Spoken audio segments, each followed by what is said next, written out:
കർക്കടക മാസത്തിലെ നാലമ്പല ദർശനം 2026 ജനുവരി മാസം 17-ാം തീയതി 30 വെള്ളിയാഴ്ചയാണ് മാസങ്ങളിൽ അവസാനത്തെ മാസമായ കർക്കടക മാസം ആരംഭിക്കുന്നത്. ശ്രീരാമൻ, ഭരതൻ, ലക്ഷ്മണൻ, ശത്രുഘ്നൻ എന്നീ സഹോദരങ്ങളുടെ ക്ഷേത്രങ്ങൾ ഒരേ ദിവസം ദർശിക്കുന്നതാണ് നാലമ്പല ദർശനം.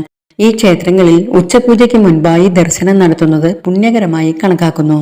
തൃപ്രയാർ ശ്രീരാമക്ഷേത്രം, ഇരിങ്ങാലക്കുട കൂടൽമാണിക്യ ക്ഷേത്രം, തിരുമൂഴിക്കുളം ശ്രീ ലക്ഷ്മണ ക്ഷേത്രം, പായമ്മൽ ശത്രുഘ്ന സ്വാമി ക്ഷേത്രം ഇവയാണ് നാലമ്പലങ്ങൾ.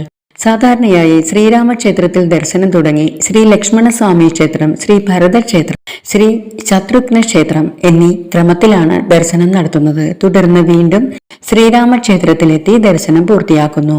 ക്ഷേത്ര ദർശനം സാധിക്കാത്തവർക്ക് ഓം ഹം ഹനുമതേ നമ, ഓം രാം രാമായ നമ, ഓം ഭരതായ നമ, ഓം സൗമിത്രായ നമ, ഓം ശത്രുഘ്നായ നമ എന്നീ മന്ത്രങ്ങൾ കർക്കടക മാസം മുഴുവനും തന്നെ നിത്യവും ജപിക്കുന്നത് കുടുംബ ഐശ്വര്യത്തിന് വളരെ ശ്രേയസ്കരമാണ്.